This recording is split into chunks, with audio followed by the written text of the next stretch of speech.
গেল রোববার চট্টগ্রাম বন্দর কর্তৃপক্ষ কন্টেনার হ্যান্ডলিং সহ বন্দর ব্যবহারের ক্ষেত্রে বিভিন্ন খাতে গড়ে 41% ট্যারিফ বৃদ্ধি করে।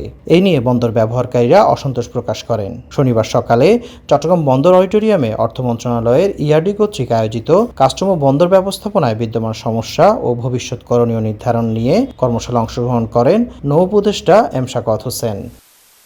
কর্মশালা শেষে তিনি সাংবাদিকদের বলেন, বন্দরের ট্যারিফ বৃদ্ধির সিদ্ধান্ত আরও 1 মাস পেছানো হয়েছে।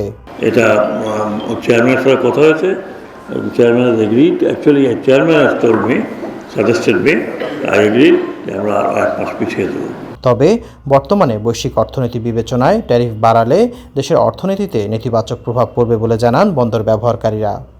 আরও 1 বছর পর ট্যারিফ বৃদ্ধির সিদ্ধান্ত নেওয়ার পরামর্শ দেন তারা। ট্যারিফ তো কোনোভাবে বাড়ানোর কোনো যৌক্তিকতা নাই, কারণ এটা হচ্ছে কি এখন আমরা একটা রেট বাড়ানোর একটা প্রতিযোগিতা আছে। ট্রাম্প প্রশাসন বাড়াচ্ছে, আমরা বার্তা বাটারের রেট বাড়াইছি, এই পোর্ট বাড়াচ্ছে, তারপরে অবডক বাড়াচ্ছে, এখন শিপিং এজেন্টের প্রিন্সিপাল বাড়াবে, স্বাভাবিক।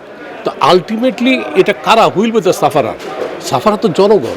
তো কেন আমরা এই সময়ের মধ্যে বাড়াবো? আমাদের পক্ষ থেকে এটা আসলে বাড়ানোটা যুক্তিযুক্ত বলে আমরা মনে করি না, কারণ আমরা অনেকগুলো চ্যালেঞ্জের সম্মুখীন, চ্যালেঞ্জগুলো সমাধান না করে হঠাৎ করে বাড়তি প্রাইসটা আমাদের উপর একটা বোঝা হয়ে দাঁড়াবে। কর্মশালায় চট্টগ্রাম বন্দর ও কাস্টমসের নানান সমস্যা সমাধান ও সম্ভাবনা নিয়ে কথা বলেন অর্থ মন্ত্রণালয়ের দায়িত্বপ্রাপ্ত প্রধান উপদেষ্টার বিশেষ সহকারী ডক্টর আনিসুজ্জামান চৌধুরী, নৌ পরিবহন মন্ত্রণালয়ের সিনিয়র সচিব, জাতীয় রাজস্ব বোর্ড ও বন্দর চেয়ারম্যান সহ বিভিন্ন ব্যবসায়িক সংগঠনের নেতৃবৃন্দ।